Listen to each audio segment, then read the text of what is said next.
है वहीं जाता। क्या बात है, अरे धन्य है प्रभु, अरे वाह प्रभु आपका दिव्य स्वरूप है, अरे धन्य है प्रभु। और जो भीड़ होती थी, अरे पागल हो गया किससे बात, अरे सुनो नक्के टाऊ किससे बात कर रहे हो, अरे ये देखो भगवान सामने है। तो लोगों ने कहा भगवान सामने है आपको अरे क्या दिखाई दे, अद्भुत स्वरूप चक्र लेके खड़े हैं। और भैया आपको दिखाई दे रहे, हमें तो दिखाई नहीं दे रहे हैं। आपको कैसे दिखाएंगे, हमने अपनी साधना करके नाक कटाई है भगवान के लिए, तो हमें दिखेंगे कि आपको दिखेंगे। अब बताओ नाक कटाने से कहीं भगवान मिलते हैं? पब्लिक में से एक व्यक्ति बोला वो कैसे, वो क्या है ना, एक दिन भगवान हमारे सपने में आए, तो भगवान हमको स्वप्न दिए, तो भगवान ने कहा हमारे लिए क्या कर सकते हो, हमने कहा प्रभु कहो तो जान दे दो। भगवान ने कहा नहीं जान नहीं चाहिए, अपनी नाक कटा दो, हम सदैव तुम्हें दर्शन देते रहेंगे।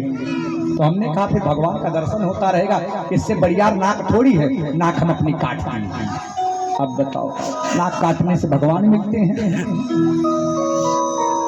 उस व्यक्ति ने कहा पक्का झूठ नहीं बोल, अरे नहीं भैया ये देखो सामने, तो मैं कटा दूंगा तो भगवान मुझे भी दिखेंगे। हाँ हाँ बिल्कुल दिखेंगे, पहले आओ तो सही सही। अब उसने भी अपनी नाक कटवा ली, दूसरे ने भी अपनी नाक कटवा ली। अब उसने पट्टी उट्टी लगाया, कहा भैया क्या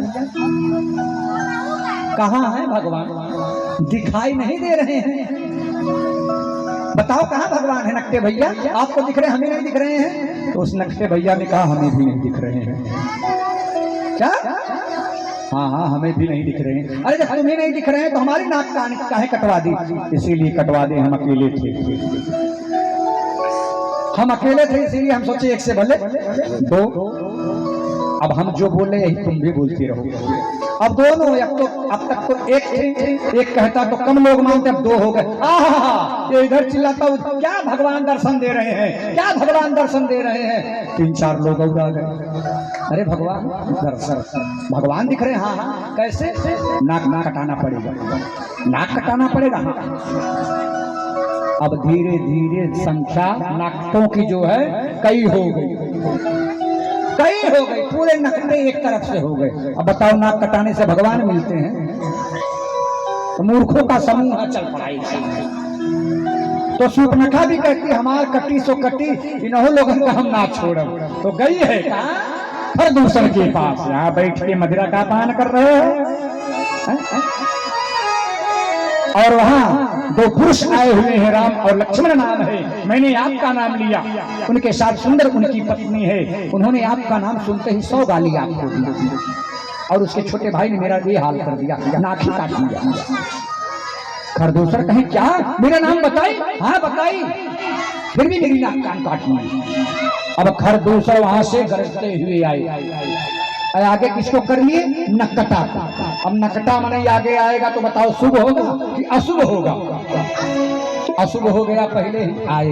भगवान के सुंदर स्वरूप को जब खरदूसर देखे, लक्ष्मण जी नहीं माँ को लेके अलग हो गए, और मोहिनी मूरत को जब देखा है खरदूसर ने तो शस्त्र इसे रखे रहे। अरे क्या दिव्य आभा है आपकी, मुझे विश्वास नहीं होता कि आप लोगों ने मेरी बहन के नाक कान को काटा है। राम जी ने कहा अच्छा, यद्यपि आपने मेरी बहन का नाक काटा है, लेकिन मैं आपके ऊपर शस्त्र नहीं उठा सकता।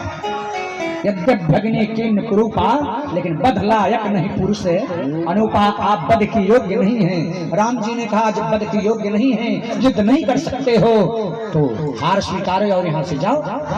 कुंभकर्ण ने कहा हार हो ही नहीं सकता, अपने रथ पे आरूढ़ हुआ और भगवान से युद्ध करने के लिए तत्पर, संग्राम छिड़ गया साहब, लेकिन भगवान परास्त नहीं कर पाए खरदूसर को। और दूसर ने ब्रह्मा से वरदान लिया था, क्या? पहले अमरता का वरदान मांगा, फिर ब्रह्मा जी ने कहा नहीं ये वरदान हम तुम्हें नहीं दे सकते। फिर खर ने कहा ब्रह्मा जी से यदि नहीं दे सकते तो ही वरदान दीजिए, यदि मैं मरूं तो मेरा भाई दूसर मुझे मारे और मैं खर को मारूं, हम दोनों भाई आपस में एक दूसरे का वध करें तभी हमारी मृत्यु हो, अन्यथा हमारी मृत्यु ना हो। ब्रह्मा जी ने कहा तथास्तु। तो भगवान पहले लड़े, जब देखे कि मरने वाले नहीं हैं, भगवान समझ गए ओ बाबा के वरदान का कवच है। तो भगवान भी पुरुषोत्तम है, लीलाधारी हैं। ऐसी सम्मोहन विद्या की संरचना भगवान किए कि खर दूसर अपने आप को एक दूसरे को राम समझ बैठे। राम राम मारो, राम राम मारो, एक दूसरे को राम समझ के मार के आपस में लड़के मरी।